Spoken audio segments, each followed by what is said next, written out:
Une clique de dégénérés, de détraqués mentaux est aux manettes, aux commandes de notre pays. Oh, bien sûr, les médias qui commencent à s'inquiéter de l'état mental de Macron usent de termes beaucoup plus nuancés. Oh, on ne veut pas choquer, irriter l'irascible Macron qui pourrait, par mesure de rétorsion, s'en prendre aux médias et surtout au financement des médias dont l'audience baisse régulièrement depuis l'arrivée de Macron. Mais l'aide est inversement proportionnelle à l'audience en France. Si vous êtes média, votre audience baisse, mais on vous assure de subsides pour pouvoir continuer votre propagande goebbelsienne en faveur de ce régime. Le respect des traditions est passé à la poubelle. Ici, en France, il n'y a plus de respect des traditions. On ne sait même pas ce que c'est qu'une tradition. On ignore le cheminement qui conduit à la tradition dans un groupe humain. Mais mon propos aujourd'hui, c'est quoi? Il s'appuie sur l'escalade voulue par le fou de guerre déviant Macron et son acolyte déviant Zelensky. Zelensky à la tête d'un pays dont la réputation de corruption n'est plus à faire. C'est le champion du monde de la corruption. Alors, ce piètre Macron, qui n'en démord pas, je l'ai expliqué, qui est vexé comme un pou, parce que Poutine lui a damé le pion en 2 ou 3 circonstances, il l'a remis à sa juste place de déviant insignifiant.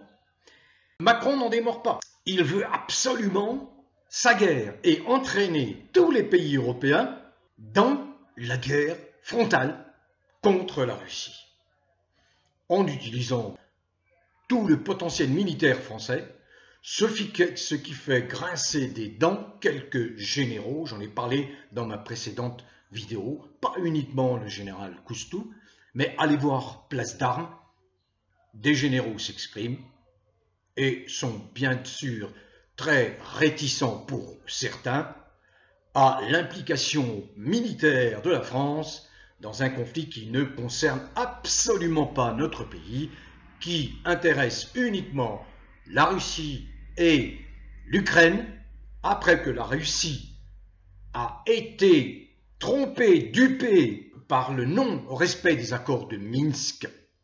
Il faut comprendre qu'à l'origine de cette situation ukrainienne, il y a la volonté des États-Unis de maintenir leur hégémonie mondiale, de maintenir leur domination, d'étendre leur domination sur les pays européens, notamment les ex-pays du bloc de l'Est. Donc, lorsque la CIA finance l'implantation d'une douzaine de bases militaires à la frontière de la Russie, ça ne peut pas plaire à la Russie. Mon propos est le suivant ce matin. Après le vote en catimini en 2023 d'une loi qui autorise par simple décret du Conseil des ministres ou du Premier ministre lui-même de vous réquisitionner, de réquisitionner vos biens, après avoir repoussé l'âge des réservistes de 60 à 70 ans.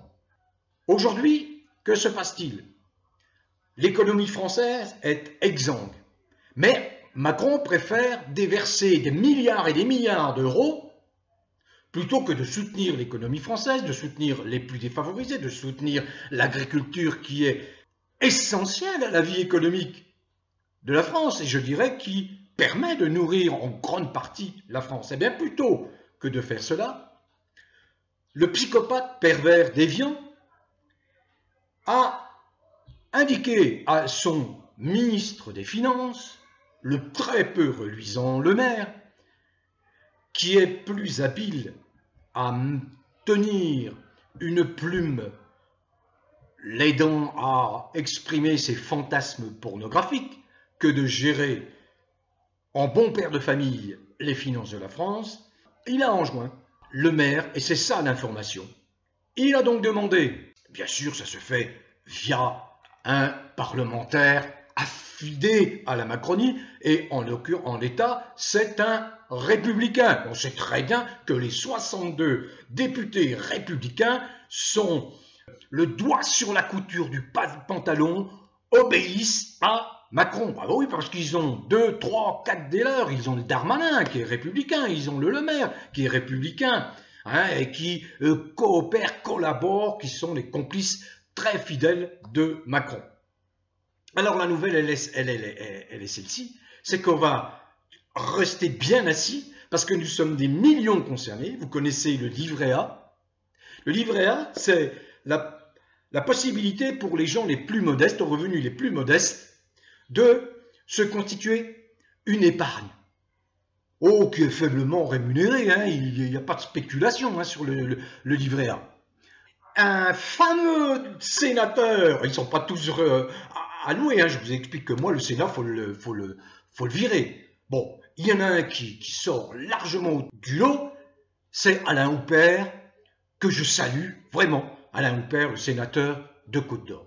Mais à part lui, je n'en vois pas d'autres qui sont capables de faire front dans l'adversité contre cette dictature fasciste macronienne qui veut nous entraîner dans le désastre d'une guerre meurtrière. Et qui plus est, je le répète, Macron n'a jamais fait son service militaire, il s'est fait réformer. Bien, et en plus, il n'a pas d'enfant. Il ne sait pas ce que c'est que d'envoyer ses gosses se faire massacrer, se faire clouer par des balles à terre. Nous sommes à la veille, comme à la veille de 1914, où c'était 3 monarques, hein, qui se chamaillaient et qui ont envoyé à la boucherie des millions d'êtres humains. Et bien, nous en sommes là avec le Macron, alors réveillez-vous. Alors donc ce fameux sénateur très peu reluisant s'appelle Pascal Alizard.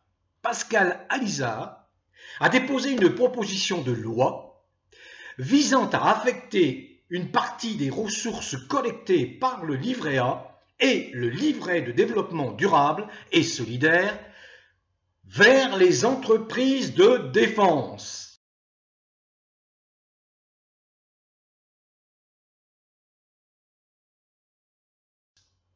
Vers les entreprises de défense. En clair, ça veut dire qu'un Macron a choisi de vous piquer votre épargne, vous les plus modestes, pour aller faire la guerre, pour financer la guerre contre la Russie. Le Sénat a adopté le texte sur ce financement des entreprises de la défense par le livret A. Le texte va être transmis à l'Assemblée nationale pour adoption. Cette information est très récente, hein, elle date du 6 mars. Donc vous voyez qu'il y a l'escalade, il y a la volonté de la part d'un fou dément, dont l'état mental interroge maintenant y compris les médias, le Figaro, le Point, etc., qui sortent de leur réserve et qui commencent véritablement à craindre pour l'avenir de la France, s'apercevant, mais ils le savent depuis longtemps, s'apercevant officiellement et publiquement qu'il y a quelque chose qui est dérangé dans le ciboulot de cet individu. Enfin, je termine. Alain Béran, Lionel Labosse, Natacha Ray et d'autres, hein, bien sûr, hein, je ne les nomme pas tous, hein, mais Lionel Labosse vient de publier une lettre qui interpelle les parlementaires. Y en a-t-il un qui a pas de réponse pour l'instant? Alors je voudrais interpeller Jean-Michel Trogneux, très aimablement. Je n'ai aucune acrimonie, je n'ai aucun sentiment hostile vis-à-vis de ce monsieur. Alors je lui demande, je n'ai pas le talent de Lionel Labosse, mais je lui demande tout simplement et directement, mais monsieur, faites taire la rumeur, faites taire la rumeur, présentez-vous, organisez donc conjointement avec votre sœur Brigitte une conférence de presse très officielle, invitez le banc et l'arrière-banc des journalopes des médias, qui sont votre seul relais crédible à vos yeux, et puis l'affaire sera définitivement close. Au besoin, Madame Brigitte Macron, fournissez quelques tests chromosomiques, quelques tests ADN qui conforteront la vérité, votre vérité, à savoir que vous avez bien votre frère, Jean-Michel Trogneux, qui est bien bel et bien là, présent, et vous-même. Affaire entendue. Voilà pour aujourd'hui, je ne vais pas être plus long. Prenez soin de vous, surtout, prenez soin de vous. La vie continue. La vie peut vous offrir des instants délicieux. Ignorez cette folie macronienne, mentalement, spirituellement. Placez-vous au-dessus de toute cette ambiance nauséabonde, tout ce qui est répugnant. Tout ce qui est répugnant. Nous sommes encore dans un état de droit. Il existe, et j'y reviendrai, des articles de loi qui protègent l'enfance, et j'y reviendrai. Parce que la légèreté avec laquelle ce Attal se permet d'envahir nos écoles, de perturber nos petits gosses, je puis vous expliquer que, et j'espère bien qu'il y a des juristes, je sais qu'il y a des associations qui se battent comme SOS Éducation, les Louves, Parents en colère, etc. J'aurai l'occasion aussi certainement d'y revenir. Mais il y a tout un arsenal de lois qui sont là, qui protègent contre la pédophilie, contre les abus sexuels, contre les enfants, contre les incitations sexuelles qui ne doivent pas perturber des petits gosses. Allez, bon vent à tous. Prenez soin de vous et portez-vous bien.